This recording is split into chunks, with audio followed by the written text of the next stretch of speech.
also only once a year. So if zakah is to be a tax, you know how we get tax and who gets tax. No? Je krijgt met jouw supertax en je krijgt jouw medium en dan moet je voorbetalen en je PAYE en wet. Zakah is not a tax. Zakah is an ibadah. So who can get zakah? Now this is the category not made by any person. Allah subhanahu wa ta'ala says in the Quran, إنما صدقات للفقراء والمساكين والعاملين عليها والمؤلفة القلوب وفي الرقاب والغارمين وفي سبيل الله وابن السبيل فريضة من الله. Zakah can be given only those who have or don't have enough. Those who have no income. Those who are administrating the zakah. Those whose hearts can be reconciled to Islam. Those who are in bondage, slavery. Those who are in debt. And those in the path of Allah. And to those who are a wayfarer, is a traveler and he lost all his money, can we give them zakah? These are the 8 categories. Although nowadays, there's no more slavery. So there's no one who can say, you can't pay a person's bail money because he's not a slave, he's a prisoner. Right? Mu'allafatil Qulub was actually for those non-Muslims which we try to attract to Islam. Sayyidina Umar said again, in his time we don't need to canvass for numbers, we have enough Muslims. Right? And also, wa fi sabilillah, those in the path of Allah, or in the path of Allah. Many ulama say you can build masjid with Eid, madrasa and hospitals. But Jamhur ulama, majority says no, that was done for those in jihad. Therefore Allah subhanahu wa ta'ala allowed them to take zakah money because they were leaving their house, fighting in the path of Allah. You can use zakah for them. Okay, who may receive your zakah? So a person comes, can I give my zakah to my wife? Right. So in the Quran, very clearly, and Islam teaches us that if you look, who can't receive your zakah? Your children, grandchildren, great-grandchildren can't, because that's your responsibility. Your mother, your parents, your grandparents, your great-grandparents, it is your responsibility. You can't give your zakah to them. And your wife or wives, you can't give them your zakah because it's your responsibility. Anybody else, you can give to even your own family. Because zakah is about family ties. It's about charity begins at home. Right? But you can see who can get and who can't get from my zakah. So who can get? Anybody besides the descendants and ascendants and a sideways wife or wives. So now there's a woman got the money. Can I give my zakah to my husband? Some ulama say yes. But so very fat, you must really hate him to give him the dirty money and you keep all the other money for yourself. But yes, some ulama says no, because it's too close to home. You're supposed to help somebody else and not to be close to home. But Jamhur ulama says the wife can give her zakat to her husband. Condition is they must be zakatable. They must be eligible to take zakah. Not because of my wife, my husband, so now because I wanted to show him my goodness and I buy him a present on his birthday, so I was zakah money. No. Unless he is eligible for zakah or he is zakatable. Okay, who might not receive, who can't you give zakat to? And this is important for us, especially the Muslim communities, those who are Baitul Mal, who can't I give zakat to? The person who is himself is self-sustainable, you can't give him. Nor can you give your zakah to those capable of working but wali werker. Called a wali, a work-shy person. In Afrikaans, a wali werker. The ummah can't be responsible so that people on their own think that they can live on the wealth of the ummah. Everybody is encouraged to earn their own income. That's why I say the best food a person can eat is what he has earned with his hands. So when a person is a wali worker, Islam doesn't encourage us to give them our zakah. Okay, those who call themselves the Sayris, you know the Sayri in the family of Rasulullah sallallahu alaihi wasallam, although their blood is already long, but you still hear people say, direct descendant of Rasulullah. Right? So if you're direct descendant of Rasulullah, Rasulullah never took zakah for himself, nor for his own family. Okay? And the children, and the wives, and those, my parents, can't take my zakah. Okay. Can I give this to Showkat first? We can come up again. Don't get tired of my voice. Showkat can carry on, inshallah. Any questions before we go to Showkat?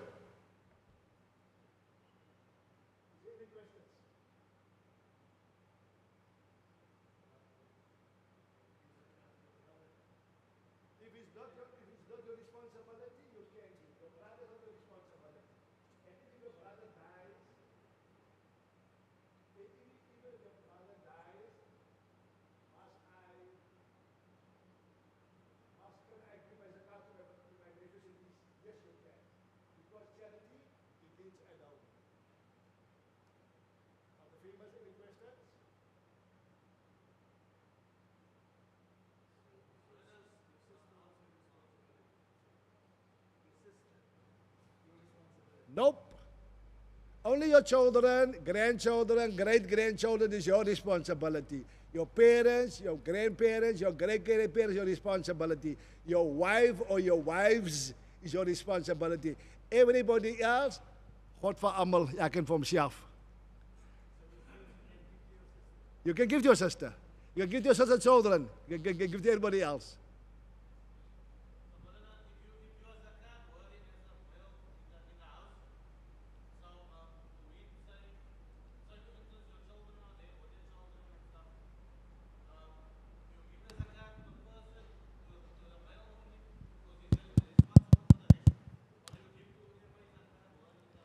You see, a person's zakah is an individual.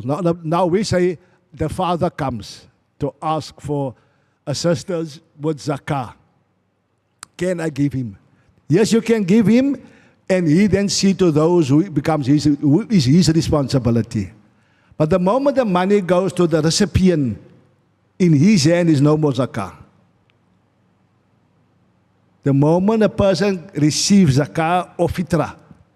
So I'll give you a hadith of Nabi Mohammed sallallahu alaihi wasallam. So the person, Rasulullah went to visit the person. And that person offered Rasulullah some dates. Rasulullah took it. So one sahabi said, Ya Rasulullah, they come from Baitul Mali zakah. He said, it was zakah until it reached his hands. And when it reached his hands, can I now take from it? There's no more zakah, there's no more fitrah. So the question is, those whom we give fitrah parcels to, practical question, en een barrendag ik van de islam het sê, and they give us a cup of tea. Can I drink the tea? Yes, I can.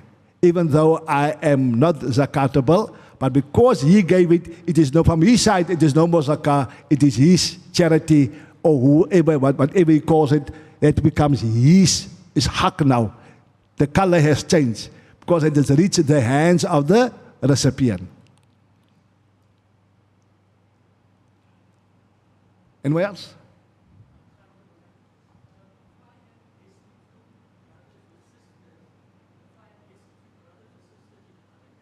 Yes.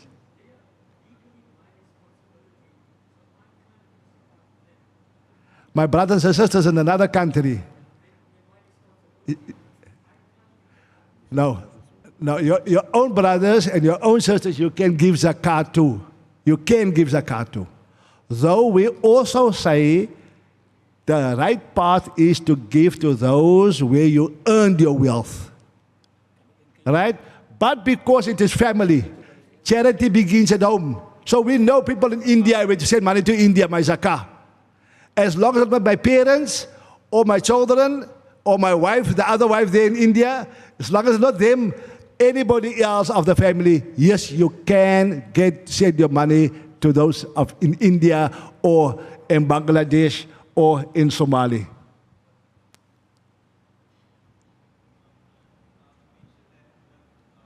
Kijk, ik zei, oh man, ze hebben een apparaat doen.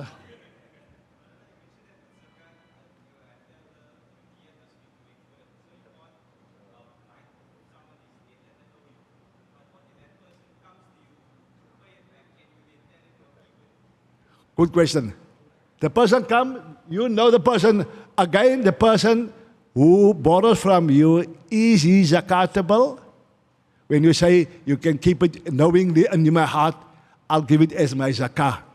If you give it from your heart, as the intention zakah, as long as the person that you give it to is eligible to take zakah. I mean, I don't have enough, or I have nothing, or I don't have enough, or whatever reason it is, as long as it fits in one of the 8 categories of the masarif or the beneficiaries of zakah.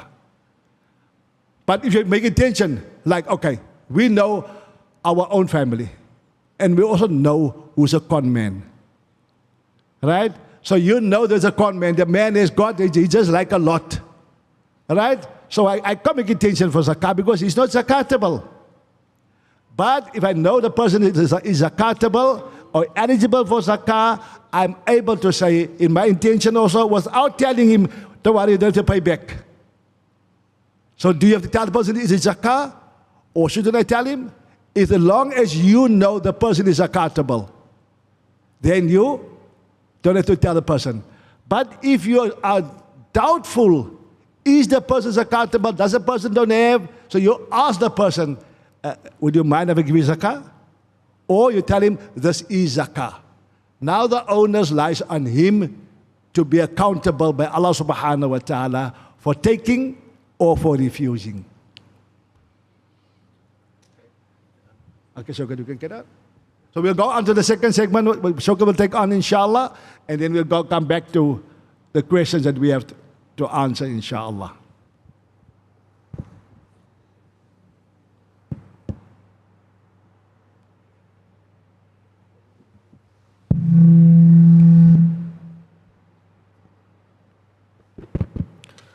أعوذ بالله من الشيطان الرجيم بسم الله الرحمن الرحيم الحمد لله رب العالمين والصلاة والسلام على أشرف المرسلين سيدنا ونبينا مولانا محمد وآله وصحبه أجمعين.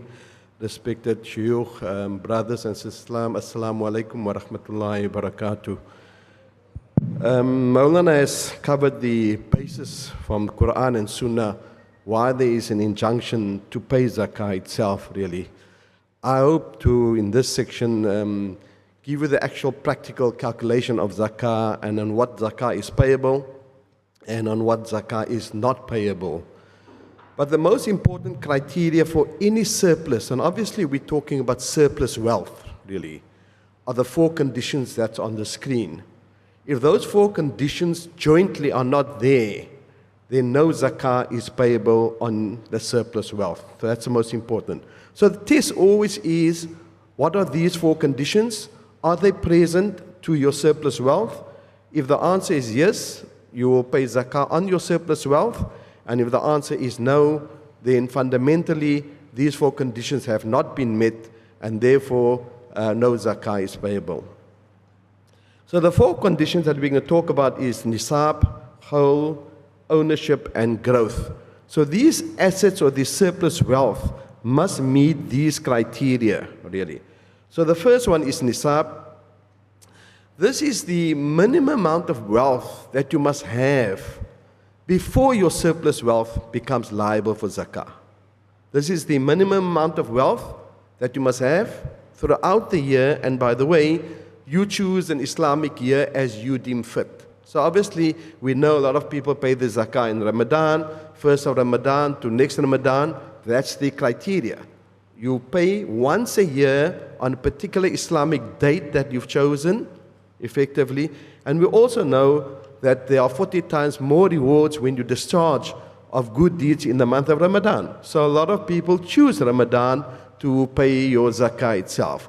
So you choose an Islamic calendar year, date itself, you measure it from one year to another year, and you ask yourself, did you have the minimum amount of nisab, minimum amount of money, before your surplus wealth has becomes liable for zakah itself.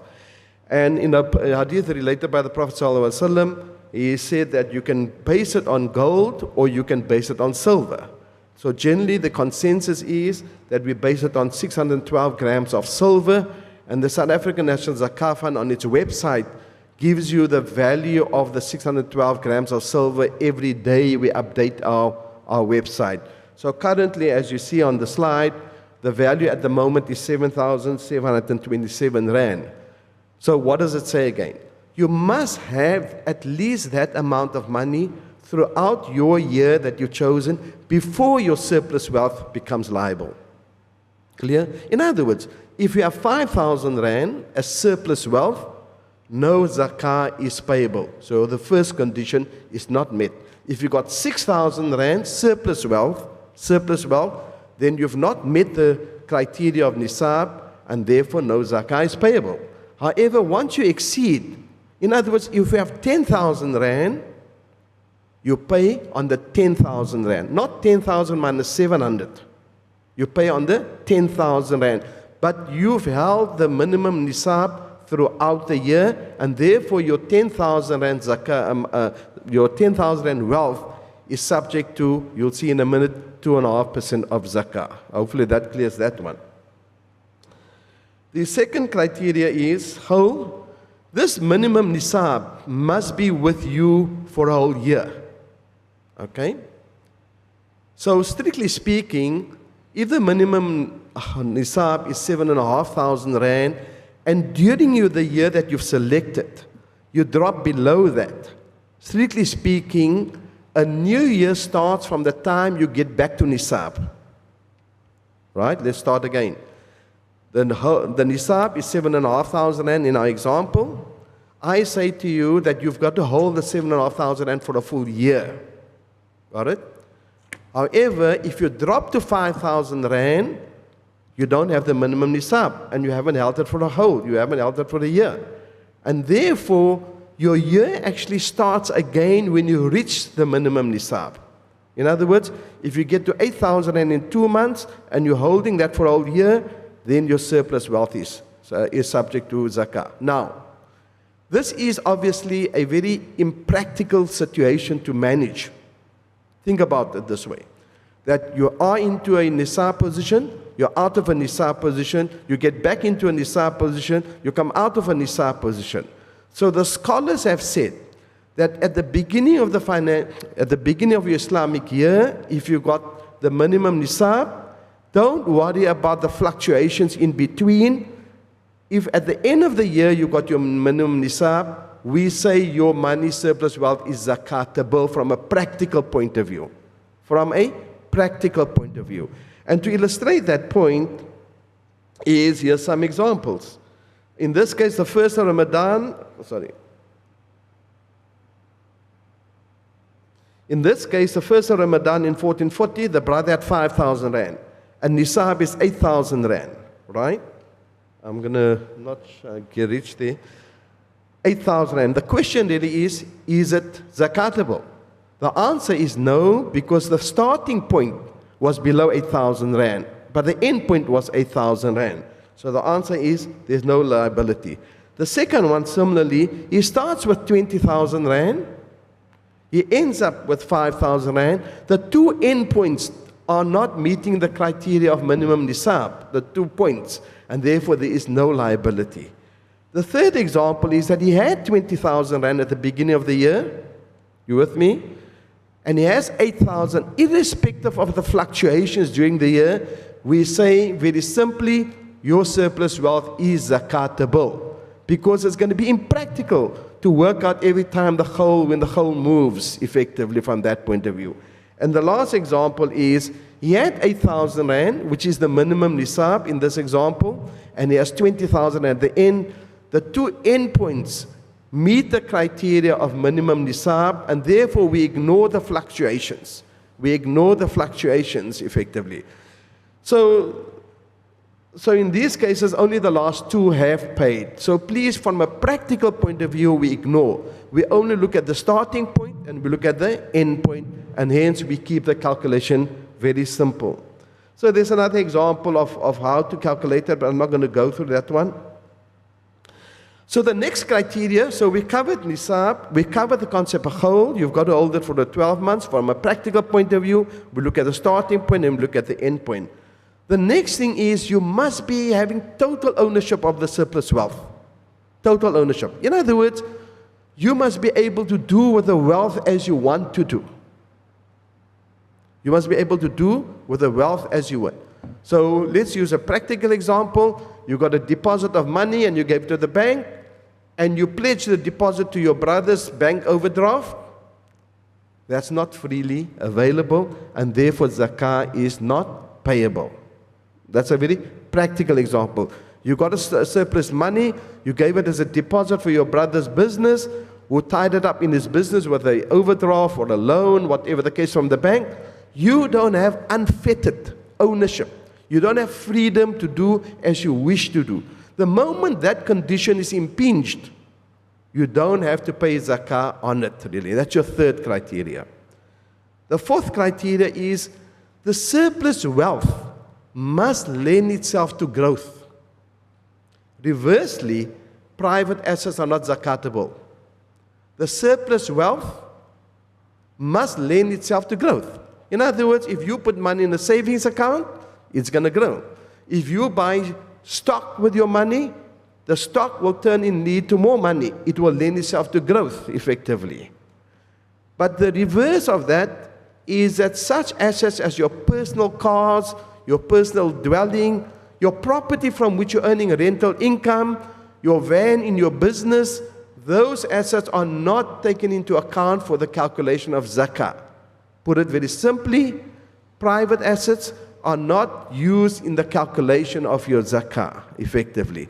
It's only those assets that lend itself to growth. In other words, if you've got a doctor's practice and you're holding medicine that you want to sell at a profit, the medicine stock value is zakatable, because those assets lend itself to growth.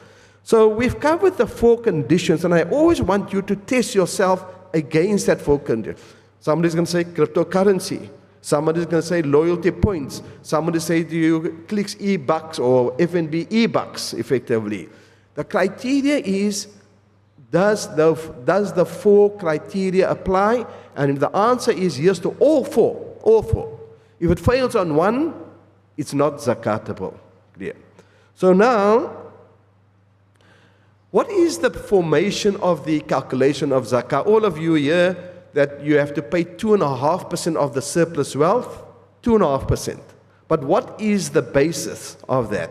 In a hadith related by the Prophet ﷺ, he said that if you have 400 dirhams, pay 5 dirhams on that wealth. So that's how we get to the 2.5 calculation, 2.5%. That's how we get the basis of what is a percentage that has to be paid on your surplus wealth. So alhamdulillah, we've covered 2 important points now. We've said that the 4 criteria must be present.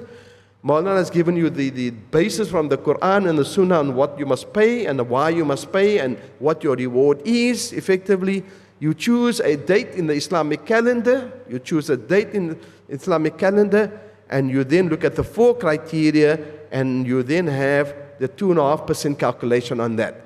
So in your mind, you should have that framework now, effectively. Anybody who comes to you, how do you calculate it? That's the basis of doing it. Now, there are various categories of assets.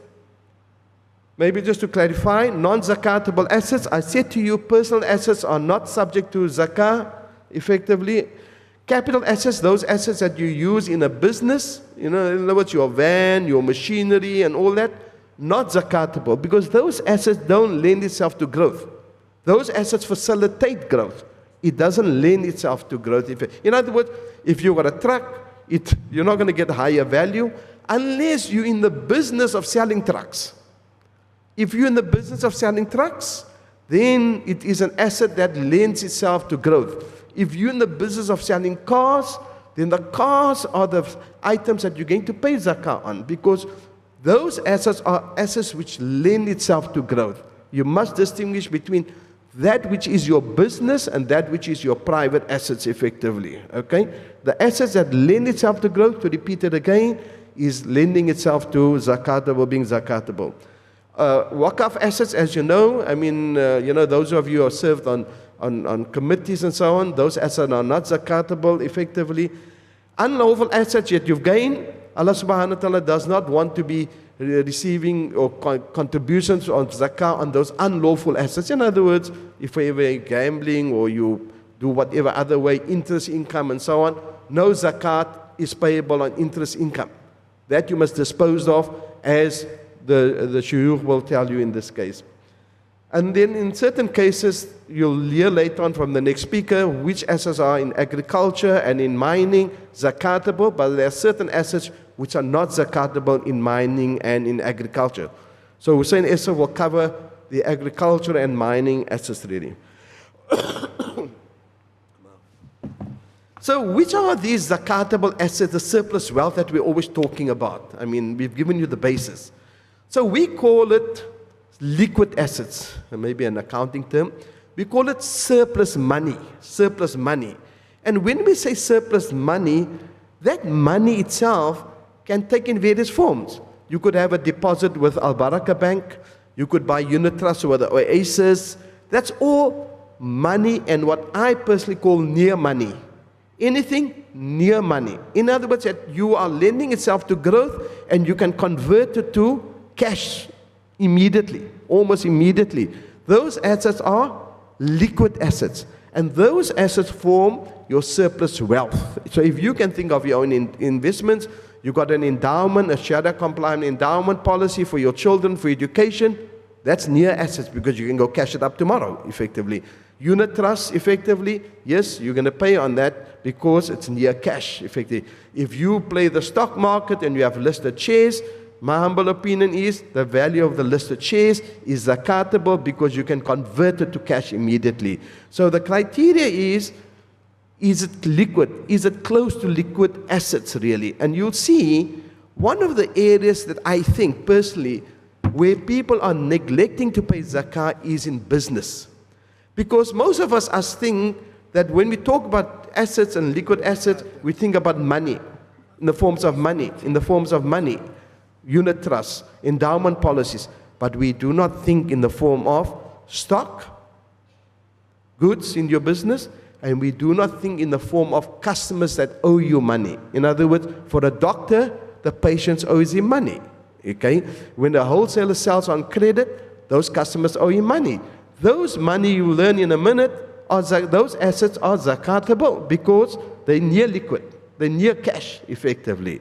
So the first category is the most important category that we're going to concentrate on. And as I said to you, the other categories are also zakatable, but obviously there are minimal Muslims involved in it. But we will have a brother by the name of Hoosen Essof, who's quite good in livestock, agriculture, and minerals. That has its own set of rules, by the way. It has its own set of rules, not the rules that I've enunciated now to you. That has its own set of rules. So when somebody comes to you and says, I'm farming and I'm doing sheep farming, how must I calculate zakah?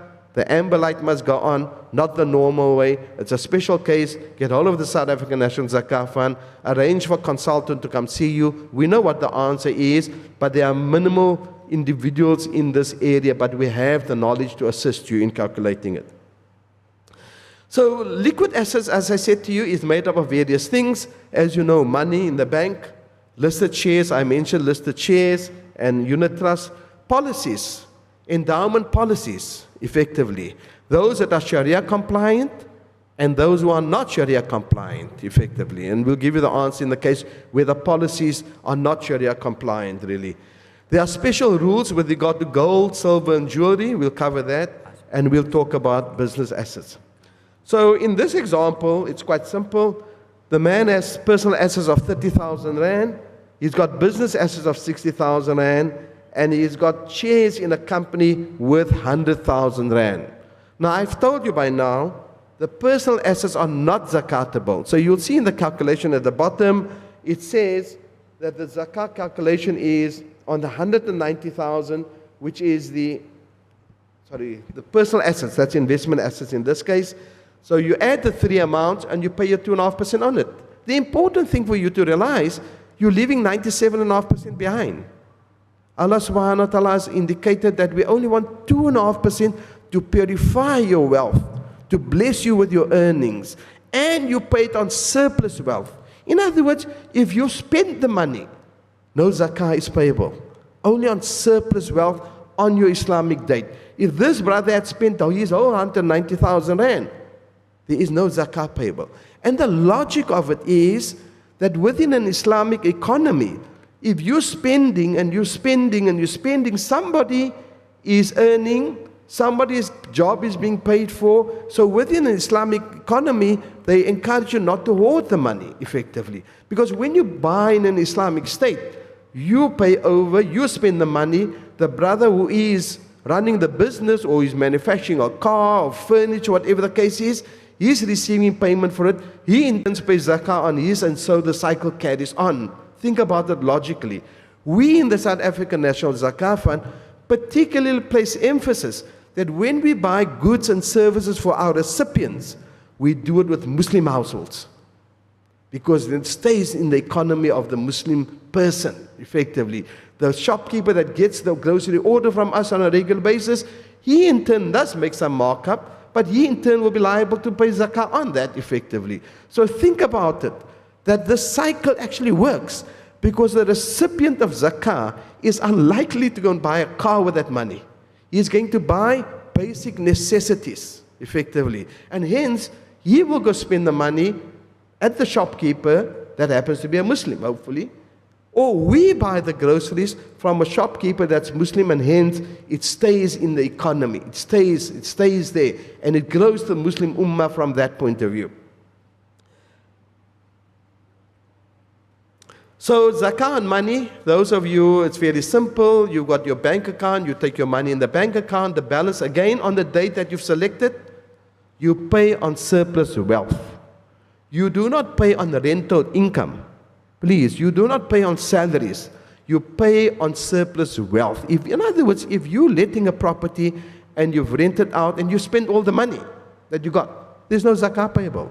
You don't pay on the rental income. You pay on the rental income that's part of your bank balance. Money that you held over from your rental income. I hope to make it very clear. You do not pay on salary. A lot of people walk in and say, my salary is so much, must I pay 2.5? No. You pay on surplus wealth for the reasons I've just said. Spend the money, keep the Islamic economy going. Put people into employment effectively. But otherwise, if you're holding it, you only got to part with 2.5% of it really. Listed shares, I mean, as I've covered that already, I'm of the view, there are different views on this matter. I'm of the view that you buy listed shares as an investment, and therefore it's fully, on the day you're valuing it, your zakah calculation date, you value those listed shares, it's available, and you must pay your 2.5% on that really. Gold and silver, so there are two different views on gold and silver, effectively. It's a form of investment if you want to. When it is bought as a form of investment, it is part of your zakatable assets. When it's part of your investment, those of you who collect Garuga coins, for example, you pay zakah on the value on the date you've selected. On the other hand, when your spouse, and this is for the sister also, when you've got jewelry that's in the form of gold and silver, in terms of the Shafi madhab, you don't pay any zakah on it. In terms of the Hanafi madhab, you have to pay zakah on it, even though it is for private use, clearly demonstrated. More importantly, within each jewelry item, there's a certain grammage of gold and a certain grammage of silver. Are you with me? So the idea is that you've got to determine that correctly with the jeweler. You weigh the gold element, you weigh the silver element, you see what the price is for gold per gram or silver per gram, and you pay zakah on that really. So just a bit technical, but the answer, quite frankly, is if you're holding these things as an investment, you pay zakah on it, sisters. If you're holding this as a jewelry and you're following of the Shafi madhab, you don't pay any zakah on it. In the case of the Hanafi madhab, you do pay zakah on it. And therefore, it's imperative that you determine the content of that jewelry in terms of gold content and silver, really. Okay, so now let's get to maybe the last important category, and that what happens in the case of a business, really. It doesn't matter, those of you who understand these terms, whether you're running the business in a partnership, whether you're running in your own name, whether you run it through a company, whether you run it through a closed corporation, whether you run it through a trust. In substance, those assets in that business is yours because you are the owner directly or indirectly. Directly or indirectly, effectively. So what do we do in the case of business assets? We split them up between two categories of assets. Those that are what we call liquid assets and those that are we call fixed assets. In the case of liquid assets, which are they? They are typically your money in the bank that you have inside the business, your stock that you have for sale, and thirdly, the most common other one is customers that owe you money. You've sold it, they're going to pay you 7 days. You're a doctor, you've served the patients effectively, right? And the patient is going to pay you in a month's time or 2 months. The medical aid is going to pay the doctor effectively. And if you're a partner in the business, you take your percentage of the partnership. In other words, if you got 50% of the partnership, you take 50% of those zakatable assets. You take 50% of those zakatable assets effectively, and you do your calculation. What is your calculation? You take your personal assets, you take your business assets, and you take 2.5% of that, as long as you've met the 4 conditions. As long as you've met the 4 conditions. If one of those assets are pledged to the bank for whatever reason, then it's not a zakatable asset, effectively. You got the sense of things, how it all's coming together? If it's pledged to the bank, it is not a zakatable asset, really, from that point of view. And just to clarify, those of us who have rental income, earn rental income from a rental property, the property itself is not zakatable. Remember, it's the same like your fridge in a factory. It's the same like a motor car. It helps you, it enables you to earn income. So you only pay on the surplus rent that you have on hand as part of your cash. Or if one of the tenants owe you money, they must be added to a debtor, really. So just to give you some more insight into stock. So those of you who are in business, I always say, be consistent what you do every year from year to year. In other words, if you're valuing your stock at cost in the business, then value it at cost every year, and that's the basis. If you're valuing your cost for whatever reason on selling price, then value it every year on selling price. Do not switch from cost to selling price. Are you with me? And therefore, you can work out your figure of your stock on hand, goods for selling, on that basis, and you include it in your zakah calculation. We're going to give you an example in a minute, really, from that. Those customers that owe you money, we split them into 2 categories. We say good customers or not so good customers. I can't say bad customers. Not so good customers, okay? Those who are dragging their feet to pay. Are you with me, you, and whatever the case is? You're required, the whole point about zakah is not to create hardship. Zakah is something that you must love doing. Are you with me? You must do it with a whole heart and with the intention, really, okay? But if you're going to say, no, this guy is not going to pay me and I have to pay 2.5% on it, that's not the spirit here. The spirit is pay on good customers. So how do you determine good customers? Those of you who are in business will say, in the case of a doctor, the patients pay you about 90 days, in 90 days. Anything more than 90 days, just leave them out. But be consistent, do it every year. Be every year. If you're in a wholesale business who sells meat every week and the customer is supposed to pay you 7 days, a weak customer is that one that owes you for 21 days, for example. So again, you set your criteria. Just be consistent what you apply every year. I think each business has to have its own basis of its criteria, really. But the point is this, you are required to pay zakah on good debtors, not to create your hardship effectively. The last point in this calculation is, how do we handle people that you owe money in business? Remember, we're talking about the business now. And by the way, individually also. Who do you owe money individually? Right? Those debts that are payable immediately, you deduct from your zakatable assets. So you'll see a calculation, we'll say money in the bank, we'll say stock, we'll say debtors, come to a total, and from that grand total, you deduct those that you owe immediately. So who can that be? So the famous one is SARS. I mean, if you have to pay SARS within a month, you deduct SARS for VAT that you've collected. 2 is your rates, your electricity, because you normally get these accounts after month end. Think about it. You normally get these accounts after month end. In the case of individuals, you may owe rates on the house, for example. I mean, you may owe money on your credit card, for example. As an individual, you also take those amounts off in the calculation to determine surplus wealth, on which you must pay 2.5% effectively. Those liabilities that are long-term, in other words, the bonds on your HP on your car, you can't take the full amount off. You only take the immediate payment due off as a liability. You only take the immediate. Now, there are different schools of thought on this matter. Some say you don't take anything off. Others say you do take it off. And others say you take that which is due in the 1 year. We have a consistent policy. We say those that are immediately due, take that off. Again, on the basis that if you had the money in the bank, and 3,000 must go to those people, and if you had paid it the day before you do your calculation, you would have been 3,000 lower in the bank. You would have been 3,000 lower in the bank. So we say, take off those amounts that are immediately payable from that point of view. I'm going to come to these frequently answered questions because that's for Maulana. But I want to give you some examples quickly. And maybe you must just follow it on the screen.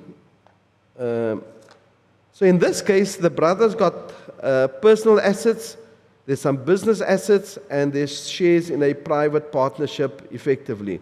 So in the first case, his personal assets, which is all zakatable, comes to 30,000, his business assets come to 60,000, and his business assets, his assets in shares in a partnership comes to 100.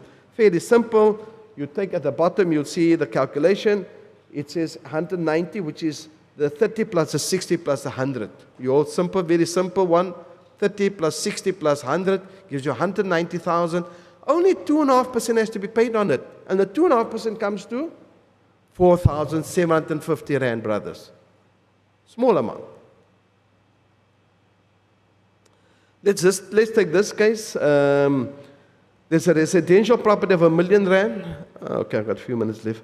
The bank balance of 50,000, unit trust, car, gold, jewelry, gold coins, and there's a credit card, and there's a bond, long-term liability. You see those figures? Okay, so let's see the calculation. The calculation is that zakah is not paid on your private asset. So hence your property is out. Your residential property is out. Zakah is payable on the bank balance, on the unit trust. The car is a private asset. This sister is a Shafi follower of the madhab. No gold, nothing on the gold jewelry. But gold coins, which is bought as an investment, is zakatable. Pension fund, not zakatable, which we'll cover in a minute. And there we've got credit card 5,000 and the bond of 170,000. So you'll see at the calculation at the bottom, it's on 50,000 plus 300,000 plus 20,000 minus your 5,000. Only 9,125 rand has to be paid. Only 9,125 rand has to be paid. I just want to do this last one, which illustrates a very important point. In this case, the brother has rental income. He lets out a property for 300,000. Then he's got the rates, expenses, levies on the property, electricity on the property, repairs and maintenance. The surplus income from the rental is 100,000. You all follow that? The surplus income from the rental is 100,000. His salary income after taxes is 350,000, and therefore he has a total income for his Islamic year of 450,000 rand. The question really is, what is the car payable on? Look on the right-hand side. On the right-hand side is the property value. There's some tenants that owe you money, the bank balance of 300,000, there's creditors, and there's a bond on the property and the total. Zakah is not payable on net income. Zakah is not payable on salary. Zakah is payable on the surplus wealth. Only the figures on the right-hand side. Ignore the left-hand side in total. And hence, you'll see we pay on the 80,000 rand plus 300,000 minus the 40,000 rand. Very simple, clear. Don't pay on income. Pay on income on hand as part of your cash on hand or your surplus wealth. I hope that clarifies it, and I think I'm not going to do another one. I think my time is up, really. I just want to maybe just make one point. The South African Zakah Fund is encouraging, teaching people how to calculate Zakah. We're not obsessed where you pay your Zakah. We want more and more people to pay Zakah. You can imagine those in management positions, those who are asset managers and everywhere. You must encourage them to get to the knowledge of Zakah itself, really. Obviously, South African Zakah Fund is a route that you can use. We've got many empowerment projects. We distribute, we do home visits, and we report and account for what we do within 2 to 3 months every year after our financial year. So we stand very proudly in terms of how much work we do in this area. We've got 29 offices throughout the country. We employ 123 people who are on pension funds, who have got hospital benefits. So we want you to be associated with organizations such as these that take care of their staff, do the work out best. We will always make some mistakes, there's no doubt about it, but we encourage you to use the Zakah Fund to conduit all the Zakah contributors for projects, really. Shukran, Jazila.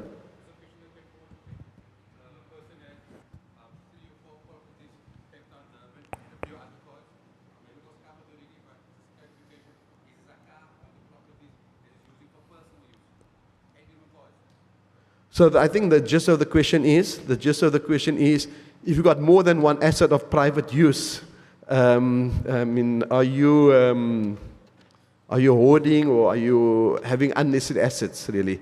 My humble opinion, and Maulana can also add to this, is that the rule applies. Zakatable assets are zakatable assets, irrespective of how many homes you have. The fact that you have a surplus home doesn't change the rule that zakatable assets are the zakatable in terms of what I've indicated to you. That other aspects, I think, is a very personal, conscious decision that you have to do yourself, really. Maulana, do you want to add to that? Okay, just to add on anything personal, whether you have a car for the weekend and a car for the day and your 4x4, everything personal is not zakatable. If you have 2 houses, the other house, because if you even rent out the other house, that house is they call it tools of trade. So you don't pay on the value of the house, you pay if the income, if you hire the house out, right? Less the expenditure.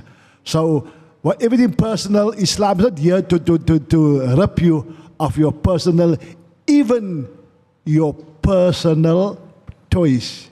You give boys' toys, right? And you get somebody have this remote helicopters, but it's personal use. You don't pay on it, right? Because the aim of zakah is not to make you poor, rather for you to make sure that you still share the amounts that is due to you. Before we go any further, to sit for the whole hour is not easy. Can I give you a break of 10 minutes to have a cup of tea at the back or a cold drink and a snack? The time now is 5 past. At 15:15, we start, whether you're here or whether you're not here, we will still start, inshallah. Shukran. Say, mashallah. Nice to see you.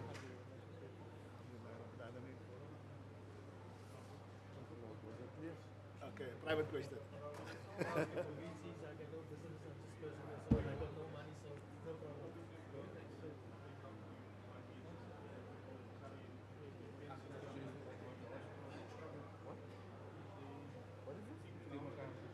Yeah, I know he's a Mukadam.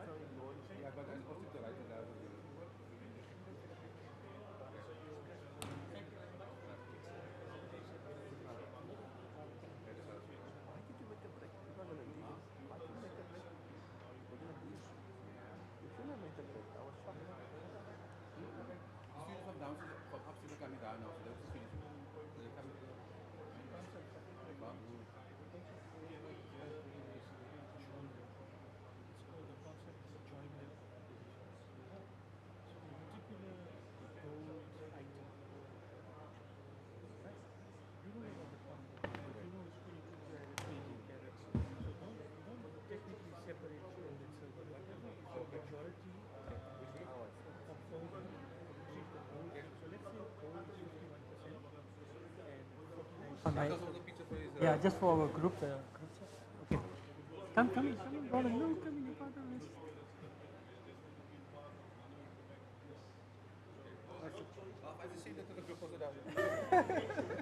Okay, fine. No, that's If we fine. need to speak to your group, we can do that. Oh, yeah, 100%. Okay, you can just contact us. Inshallah. Okay.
So let me go. Are you going live in 2 minutes, 5 minutes, immediately? Okay, go. I'll leave this. No, continue. I can wait 5 minutes.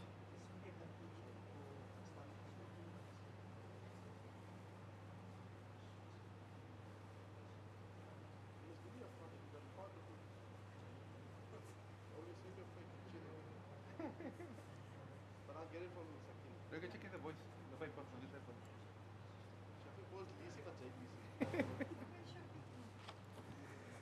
This guy also quiz with me what you know.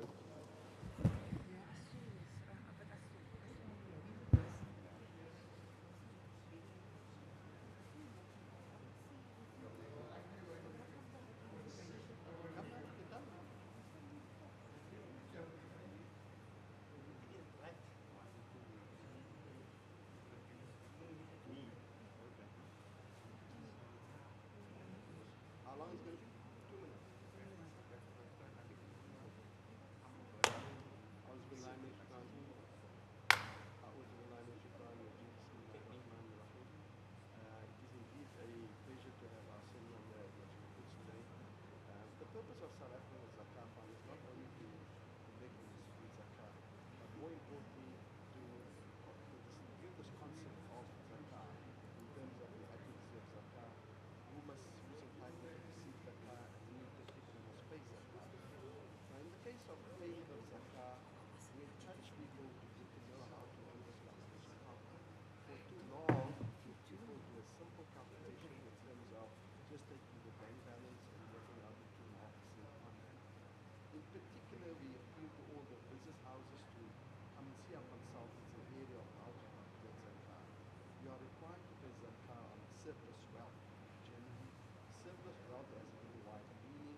noted in the study that if we review all these Sharia-compliant funds that are registered in Victoria, and we assume that all of them are zakatable in the sense that it's above the nisab value, a minimum of a billion rand is payable only on those funds. What about the other funds which are not in bank account, which are not Sharia compliant? More importantly, those business assets that we don't have a figure. So in our guesstimation, zakah in this country is close to about 2 billion rand in total. And we think if this is collected properly, distributed properly, and calculated properly, it will have a far impact on the South African citizens and really get them out of the poverty trap as we would like to see them be uplifted. No, I think over and above that, we in the Zakah Fund spend a large amount of our funds on development programs. We want to skill the people, to skill the recipient, so that he is able to go out and fend for himself.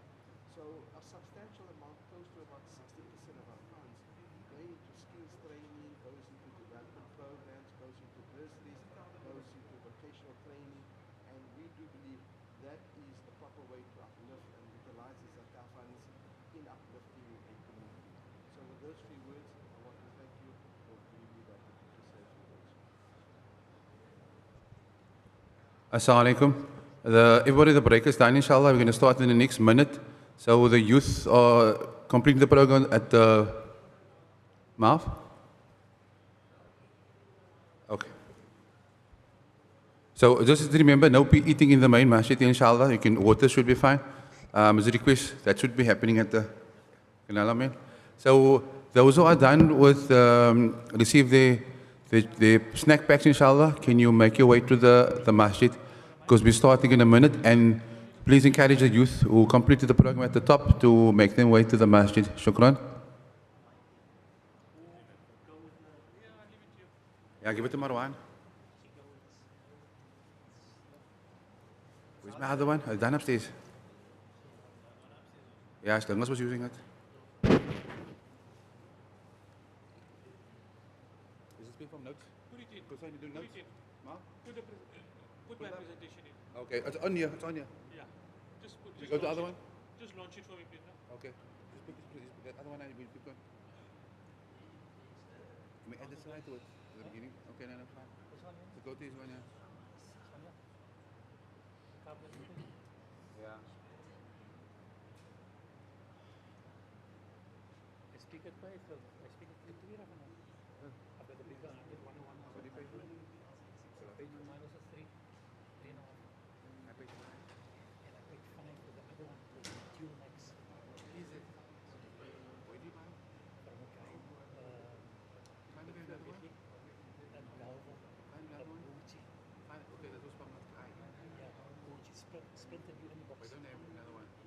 If I find one, I will give it to him. With the 2 Max. And quite right with that Max. It's got a dongle in, so I can put it into my mixer.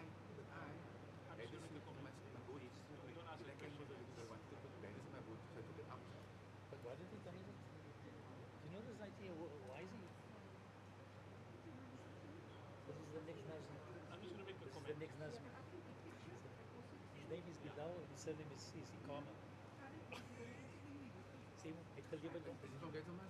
Yes, he's my protege. Gatesville? Yeah, he's with Gatesville. But he's with me, man. Okay. Die wil ik even van het... Wil je... En op raap als ik dit van het...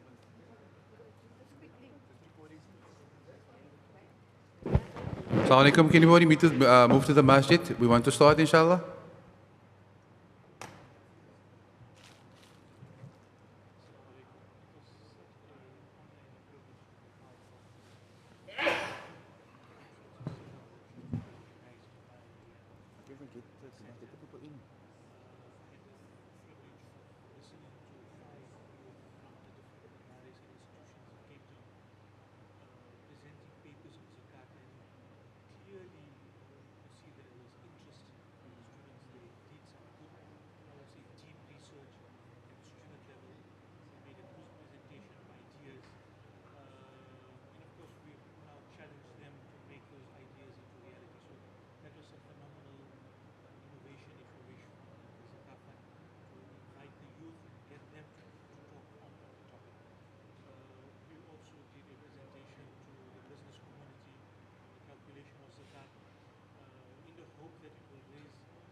you going back? this evening. Oh, Maybe I this see. evening, yeah. How did it go upstairs? It went well. There's 5 papers. Okay. Nice. You shouldn't even ask for a break now. You never do that. Yeah. And I don't know where these guys, after so many years of experience, get this stupid idea of having a break.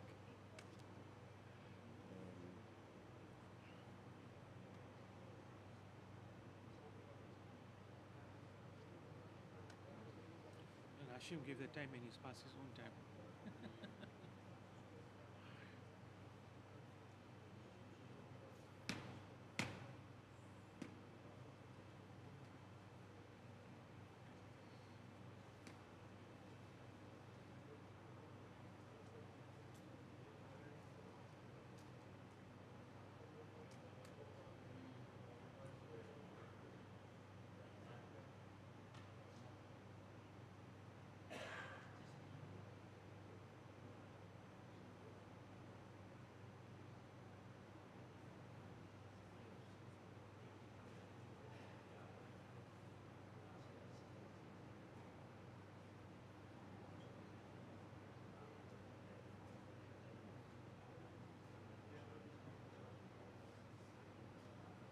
What time is Salah? 1 o'clock. 1 o'clock.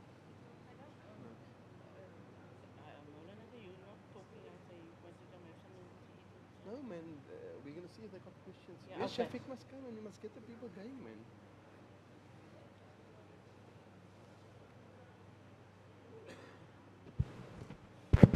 Brothers and sisters, can we come inside so that we can proceed? Final call.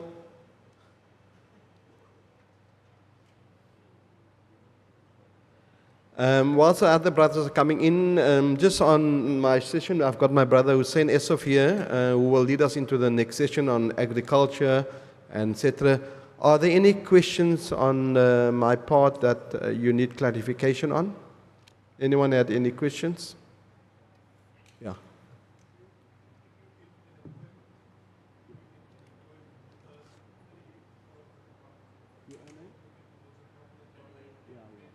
Okay, I was waiting with that question.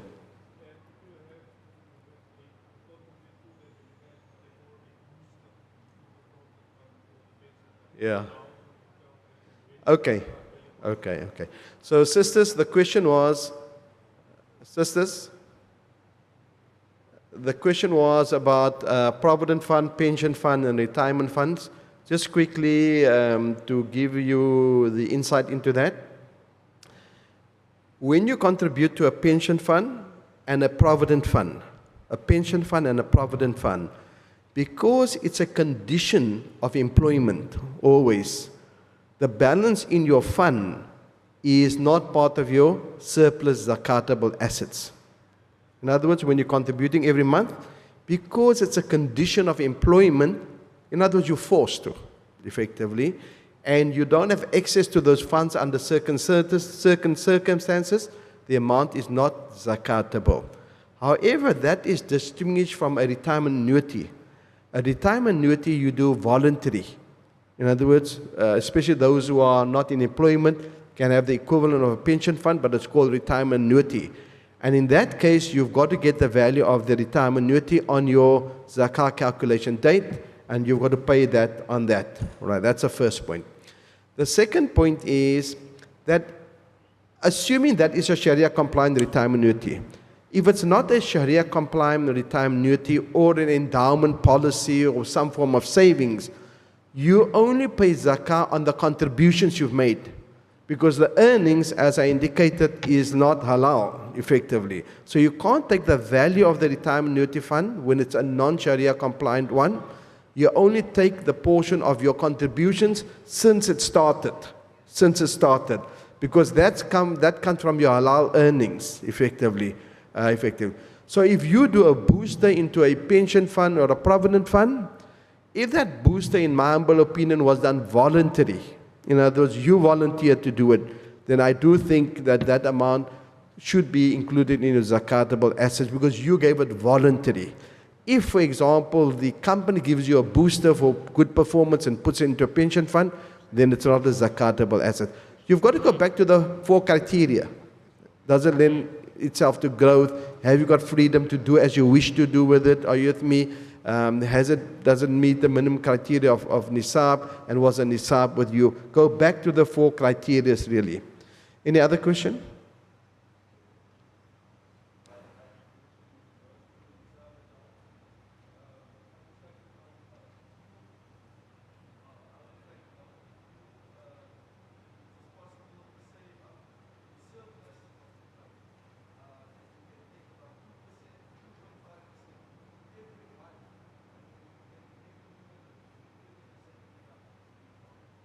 Okay, so the brother, I hope I got your question. The brother was asking that if you have a savings account and you've got surplus money at least, can you take out 2.5% every month and put it aside? And when it comes to paying, it's not such a difficult, very good question, I must tell you, because it shows foresight. It shows foresight, really. People often think that, 500,000 times 2.5% is what, 7,500 rand or something like that. Oh, this is a big amount of money. If you know that your zakah payable is going to be about, say, 10,000 rand, I encourage you to go to an institution to go and give them 1,500 rand a month before the time. Come end of the year, your Islamic year, you do an exact calculation and you just top it up. You just pay the surplus in to make it up. And therefore the task doesn't become so difficult. But more importantly, the recipient organization also knows that they will get 2,500 rand from you every month, and therefore they can plan better when they assist a madrasa where the kids go or pay the teacher, because they have now certainty of income. So we always encourage you to work out your figure, pay 80% on a monthly basis, and then pay the other 20% to another organization if you wish to your top-up, as I call it really. Alternatively, as your suggestion is, which is good, have your own savings account, effectively. Any other question? Okay, we've got half an hour until Zohar, so I want to introduce you to Brother Hoosen Essof. Brother Hoosen Essof used to be, and SANZAF is in his heart. I mean, as much as he's left us, but he's still here with us, really. And Hoosen Essof, particularly, besides knowing the topic that we've covered, he particularly specialized on the agriculture side of things, and he's going to give you some insight just to show you how Allah subhanahu wa ta'ala has covered the different categories with favorable means, in the sense that we know farming is a more hardiest adventure compared to the other kind of assets. So with that, I hand you over to Hoosen Essof. Jazakallah.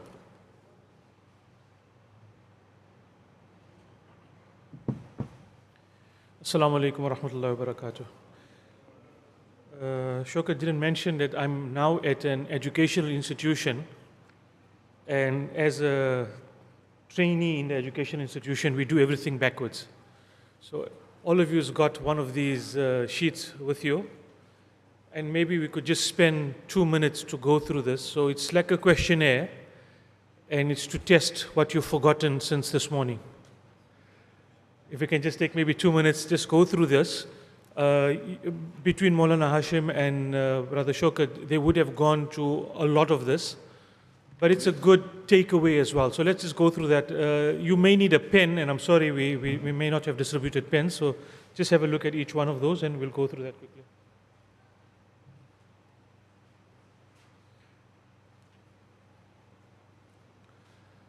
Are we done? Are we all on the same first page, the one that says Understanding Nisab? Are we all on that page? So basically the question is, on which of those will you pay zakat? Can we go through it together quickly? Sisters, if I miss you, please pick up your hands. Okay, there's some forms required there. Shafiq? I think we need some more there. Okay, so between A, B, C, and D, on the first page, which will you pay zakat on?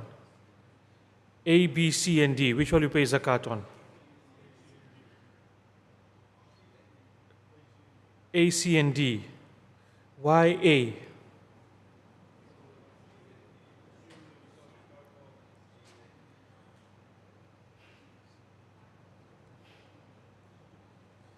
Okay, so the answer is C and D only. You'll pay zakat only in the case of C and D. The reason why not in A is because you were below the nisab, you didn't have it for a year. The second one is you started with nisab, but you didn't have it at the end of the year. The third one is you started with nisab and you concluded higher than a nisab. And the fourth one is you started with a high amount and you ended with the nisab amount. Okay, so here's the next part to the same question. On how much will you pay zakat in the case of C and D? On what value are you paying zakat in the case of C and D? Sisters, you can help me out as well. You haven't got a question paper there? Can you got more question paper? Okay, they're printing. You can just try and use it from somebody's sheet in the meantime. Yeah, anyone's got an answer for me? On what value will you pay in the case of C and D? The difference in the value of C is you got a boost of 20,000 Rand in the course of the year. But you got 25,000 now. And in the case of D, you lost 20,000 Rand and you got 5,000. And what will you pay in the case of C?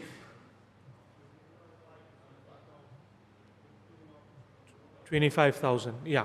So zakat is paid annually on your worth at that date, irrespective of what happened in the course of the year. So if you got an inheritance of R1,000,000 2 days ago, and you had nisab the whole year, then you will pay zakat on the million plus the value, that whatever money you've got on hand on the day. Okay, so first answer is C and D. The next page is quite similar, so it's just asking you on what value you will pay. On A, B, and C, what value will you pay zakat on? In the case of A, you had 30,000 Rand, which is more than a nisab. End of the year, you got 30,000 Rand. Nisab, yeah. The answer there? 30,000. In the case of B,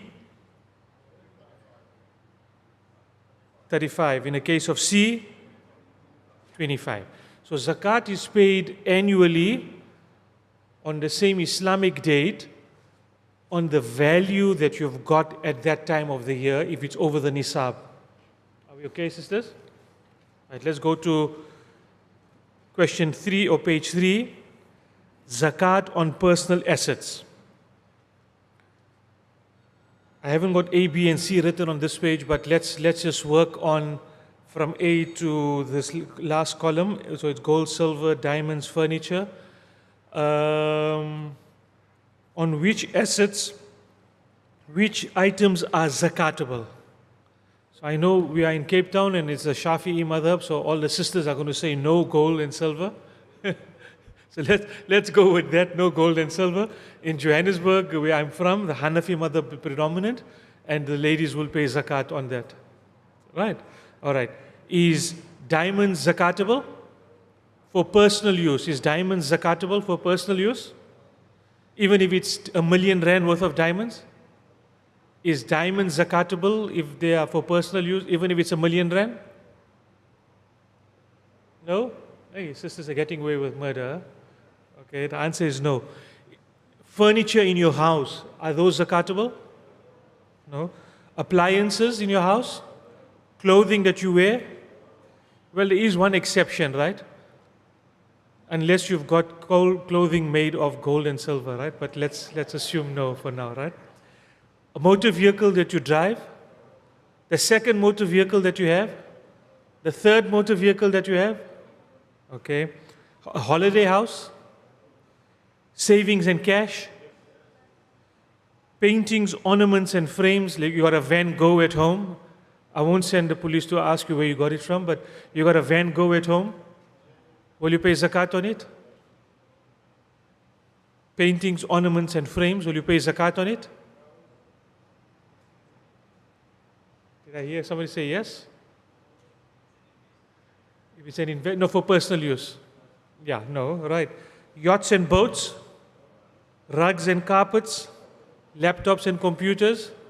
So alhamdulillah, if you look at everything that you own, irrespective of the value that you've bought. You know, nowadays you can buy a nice techie or sneaker for like 5, 6, 7,000 rand, and you have to replace it after a few months. Even in that case, it's not zakatable. So from this whole list of everything that typically a person owns that is for personal use, only cash and savings is zakatable, on condition that it is a nisab value and it is more. So if you got under the nisab, it's not zakatable. Yes, sir.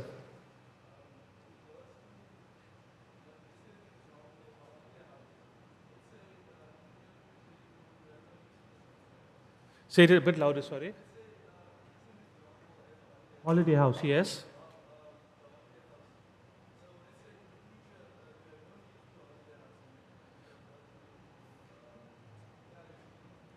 To decide to sell it. Yeah.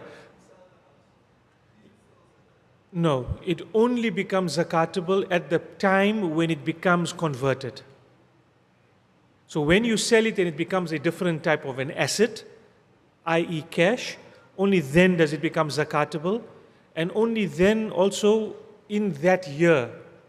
So let us say that let's use January to December as an example. Let's say December is your zakat calculation month or day, and you sold your house in February, or you sold your car in February, or you sold your clothes in February. You're only going to pay the zakat on it in December if you didn't use that money for something else. So if you bought a car, if you sold your car in February and in March you bought a new car, you don't have the liquid cash anymore. So in December you're only paying on what you've got left. Is that clear? Oh, fantastic. Right, let's move on to the next one. I think Brother Showkat has covered this one, but we'll just go through it again. Zakat on business. So this is not an exhaustive list, this is a typical list. So if we had to go through this entire list, let's make it easy. Let's from this list, what is not zakatable?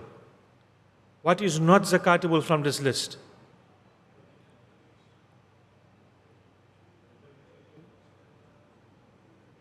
Yes. Thank you. Right. So furniture and fittings is not zakatable unless you're selling furniture and fittings, right?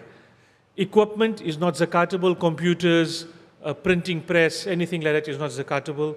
Your tools that you use are not zakatable. You are a carpenter, etc., etc.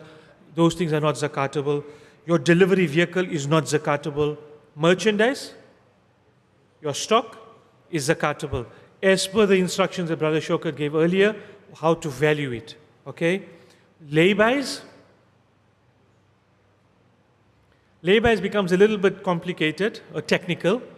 And so the way the laybys work is that you've got some stock in your storeroom.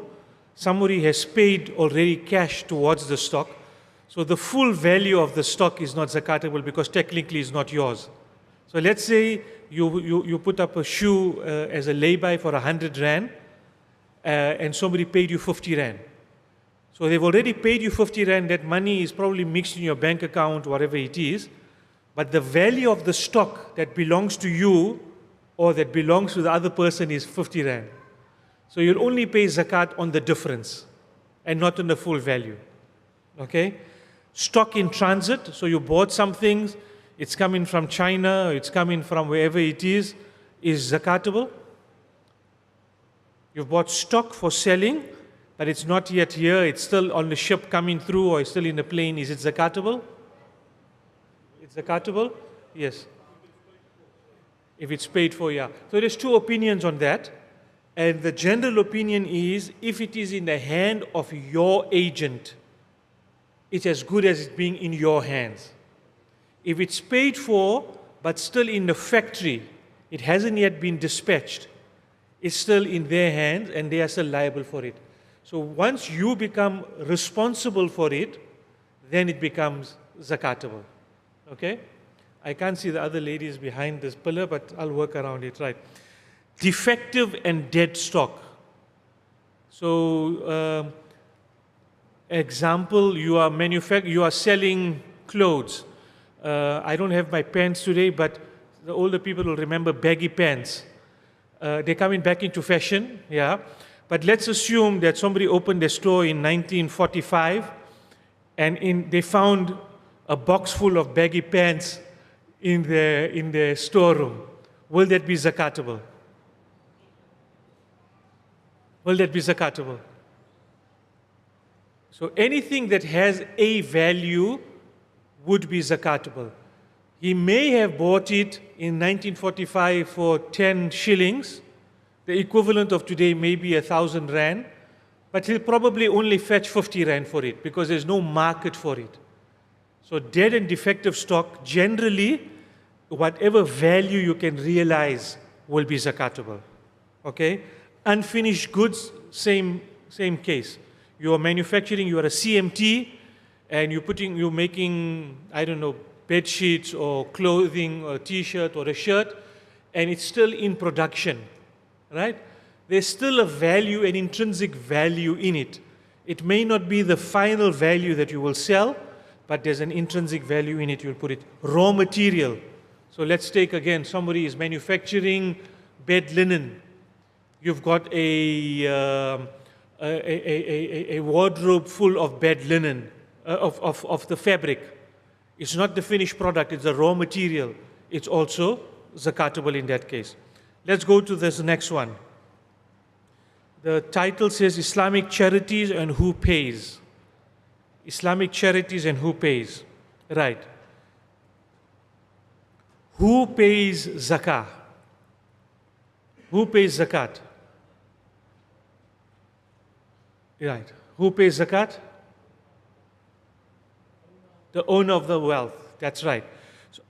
So I'm going to say something to the woman. It's not Ramadan, so it's okay. You are liable for paying your own zakat. But if the husband wants the right amount of salt in his food for supper, then maybe he will pay your zakat on your behalf. But the husband is not obliged to pay zakat for anyone in his family. Everyone is responsible for paying their own zakat because it's your own amana. But if someone pays it on your behalf with your request and with their blessing, then your obligation is fulfilled. You can't force somebody to pay your zakat on your behalf. But husbands, if you want the right amount of salt in your food, then I would, if you're asked nicely and you can, then I would pay the zakat. Right. Who pays sadaqah?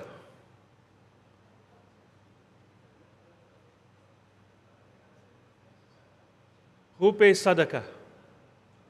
Each individual pays their own sadaqah. Okay? And sadaqah is usually an act of generosity, so you pay on your own, there's no force on it. Fitra and fidya. Fitra. Who pays fitra? Generally the head of the household. And generally head of household is translated as the man of the household, but unfortunately many heads of the household today, for various social circumstances, are women. So the head of the household is responsible for paying for everyone in their household. Okay? Fidya. Fidya is for those who aren't able to fast. Who pays fidya? The individual that's affected. So if you're not able to fast, there's a legitimate reason, medical condition.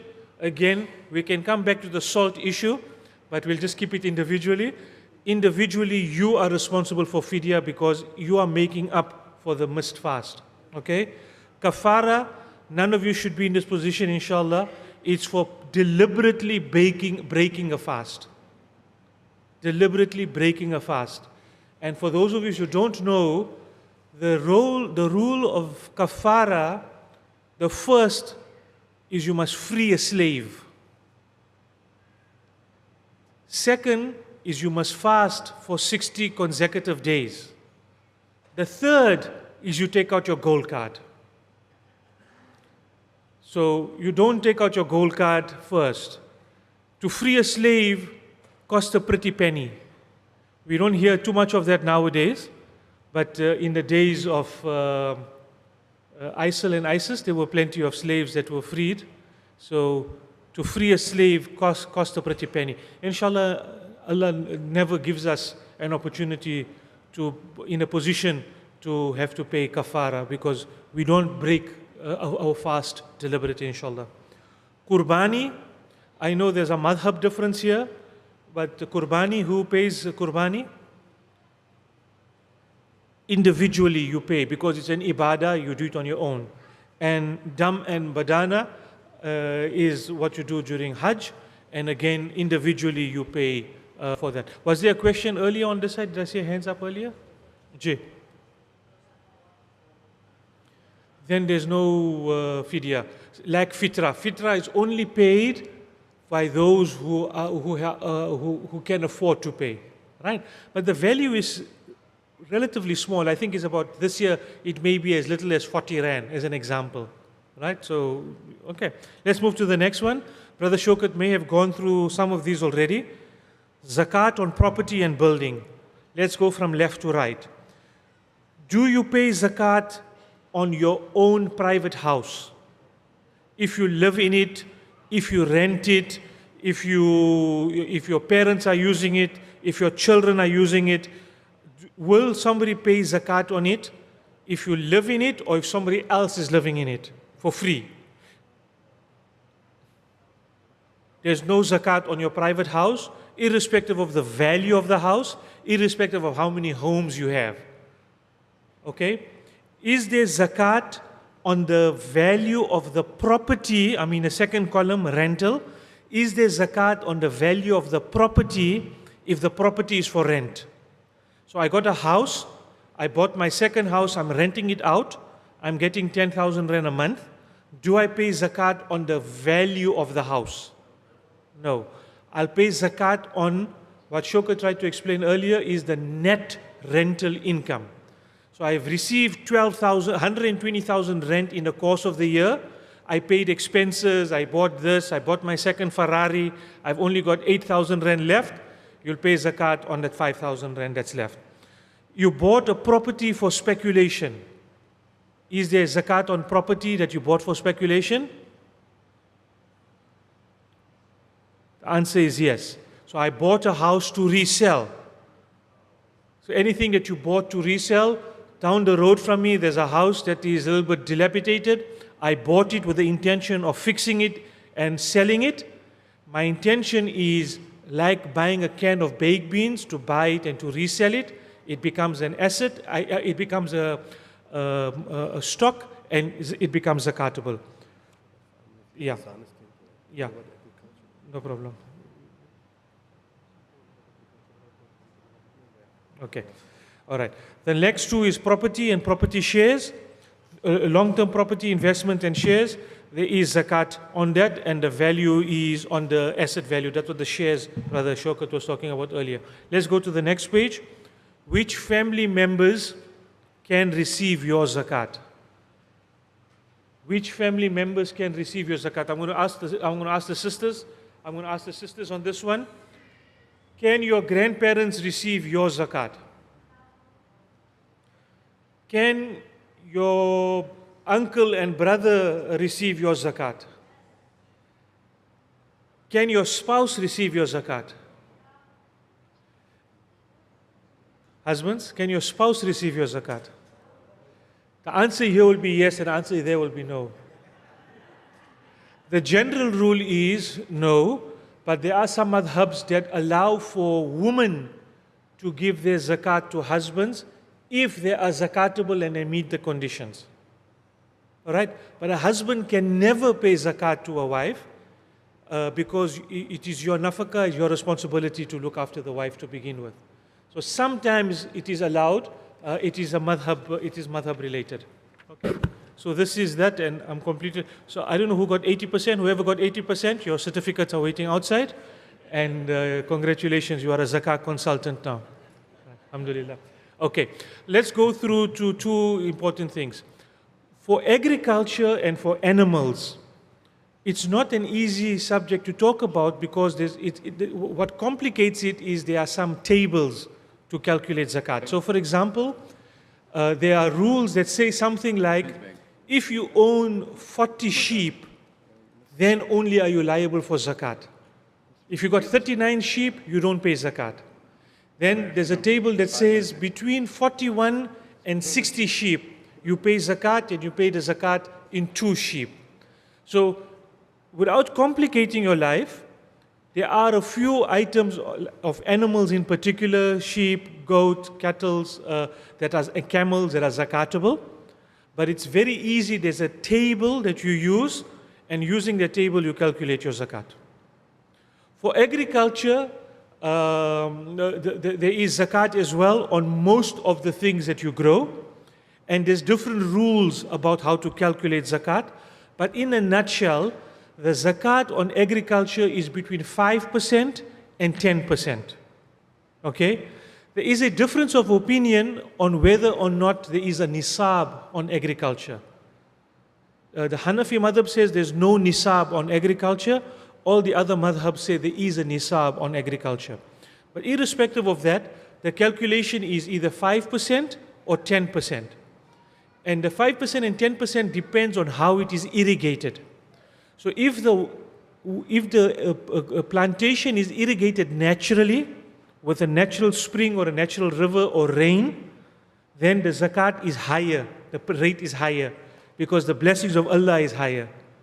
So the rate of zakat is 10%. And if you're putting effort and cost into irrigating the land, you're digging a borehole, you're pumping water from far away, etc., the rate of zakat is lower, it is 5%. The nice thing with the calculation of zakat on agriculture is you don't have to give it in money.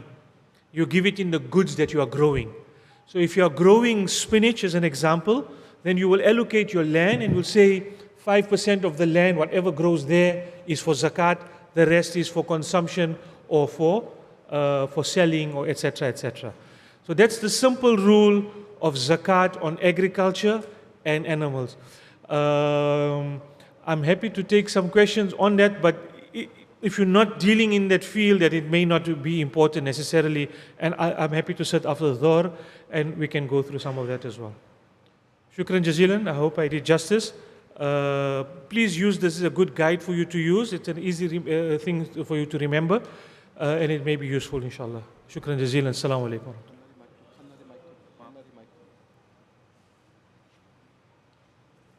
Assalamu alaikum.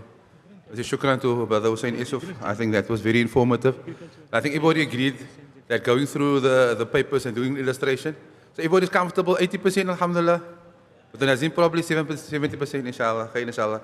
So, inshallah, we are probably about 5 minutes away from Dhuhr Salah, inshallah. So, upstairs, alhamdulillah, we had the youth engagement with regards to zakah. Alhamdulillah, that went very well. Brother Hoosen was part of our discussion.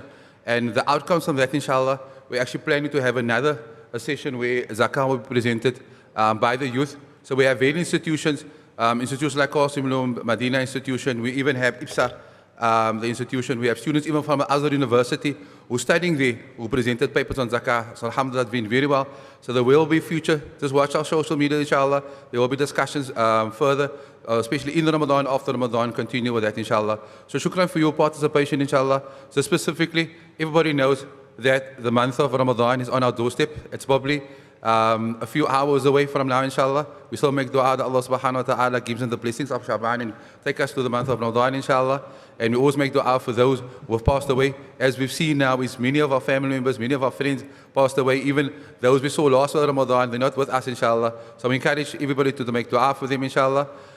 What is very important, that we know the fitrah is at 73 rand, inshallah.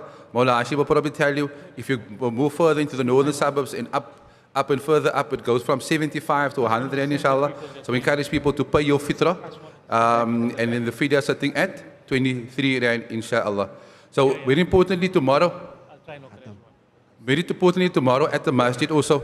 So everybody who's familiar is that last year we had a series of where we interviewed various senior Huffaz in Cape Town. Sheikh Ibrahim Gairus was recorded, Sheikh Hanif Moos was recorded. We had various Huffaz, senior Huffaz. It was a series we played through the month of Ramadan. Those Huffaz will be part of a panel, inshallah. We're finishing completing a khatam. So very importantly, zakah will be the 12th of April, 12th of April, we will be 49 years old. So thus far, alhamdulillah, we completed 48 khatams. And this we done only by the assistance of the community, alhamdulillah. So we got various institutions that we support throughout the year with our programs. They came on board, and alhamdulillah, we finished 48 khatams. Tomorrow, please be part of us completing the 49th Khatam, inshallah. As I said again, the 12th of April, with 49 is also inviting you to come and share that information with your friends and family, inshallah. We're starting at 9 o'clock. So various people like Sheikh Ibrahim Gabriel will be here, Sheikh Ismail Lund, Sheikh Hawaluddin, some of the other members, Imam Abdul Rahman Salih, they will be here tomorrow to complete the Khatam tomorrow, inshallah. Sheikh Mohammed Murad will be speaking, inshallah, and we should be finished just before the audience, inshallah. So invite everybody to come. So we should shukran to everybody for participating this morning, inshallah. I think it was very exciting. We were overwhelmed at the beginning about the anticipation of what's happening today, but alhamdulillah, it went well. So again, we say shukran, and with everybody, blessed Ramadan, inshallah. Make sure, if Allah subhanahu wa ta'ala gives us the ability to reach Ramadan, that we make the most of Ramadan, inshallah, inshallah. So whatever we've learned, the information that you have with you, please, as illustration, as you can see, zakah being a very technical topic, but it can be easy, inshallah. So listen to us when we're on radio again, inshallah. As we know, on next week, Tuesday, on the public holiday, Mawla Hassiem and Sister Fayruz will be answering questions on zakah. That will be on Radio 7 and 6 from 12 to 1. And then from 1 till about 2 will be on VLC, inshallah. Any questions? So if you have questions you need to ask, forward it to the radio station. They will be glad to answer those questions, inshallah. Shukran again. We're going to break for Dhuhr Salah, inshallah. The Dhamma will be soon, but shukran again. Assalamu alaikum wa rahmatullahi wa barakatuh. We'll close Surah Asr. Bismillah ar-Rahman ar-Rahim. Wal Asr. Inna al-insana fi khusr. Illa alladhina amanu wa amilu salihat wa tawasaw bil haqq wa tawasaw bis sabr. Assalamu alaikum.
أكبر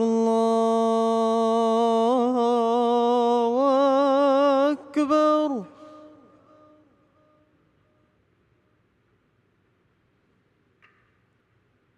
الله أكبر